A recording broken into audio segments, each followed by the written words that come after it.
On te dit, Jésus est Dieu, oui. Sa maman s'appelle comment? Comme Marie. Marie est la mère de Dieu, non. Mais son fils est Dieu, non, oui. Mais attends, mon enfant est président, je ne suis pas la maman du président. Oui, ça veut dire quoi?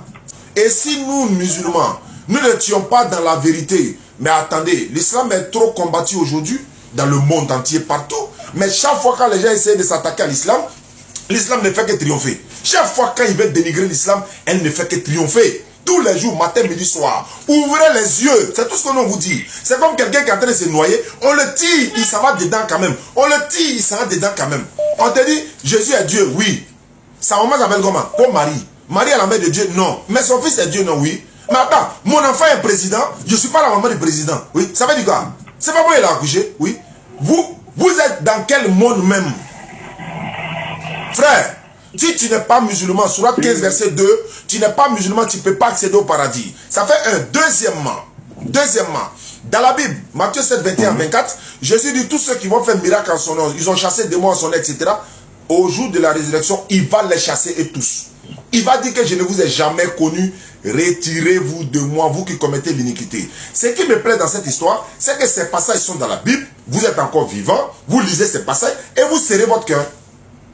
Vous refusez d'accepter. Il dit, il va vous chasser le jour du jugement. Vous lisez, hein, mais vous ne voulez pas. Mais nous, on n'a qu'à faire quoi? Voilà pourquoi Jésus va dire, et je vais terminer, puis je vais te laisser poser la question. Jésus va nous dire ici, dans Jean chapitre 12, verset 44 à 50, ce verset-là me plaît tellement. Je vais le lire et puis à la suite. Jean chapitre 12, verset 44 à 50.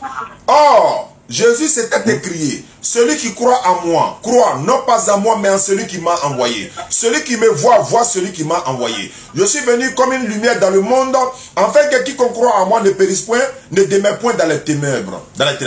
Si quelqu'un entend mes paroles et ne les garde point, ce n'est pas moi qui le juge, car je ne suis pas venu pour juger le monde, mais pour sauver le monde. Il ne parle pas du monde de l'humanité tout entière.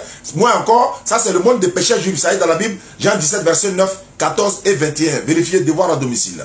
Celui qui me rejette et qui ne reçoit pas mes paroles à son juge, la parole que j'ai annoncée, c'est elle qui le jugera au dernier jour.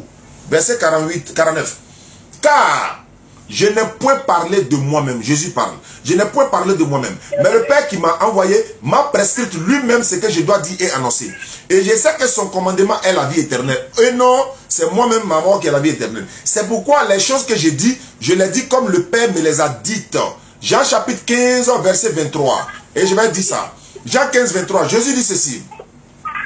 Voilà. Il dit, si je n'étais pas venu et que je ne vous ai pas parlé, vous n'aurez point péché. Mais maintenant, je suis venu. Il dit, mais maintenant, vous n'avez aucune excuse pour vos péchés.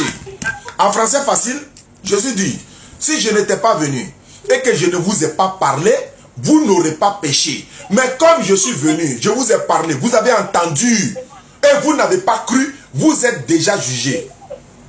Il est venu, il a parlé. Vous avez entendu, hein? Et puis vous n'avez pas cru, vous êtes tous jugés déjà d'avance.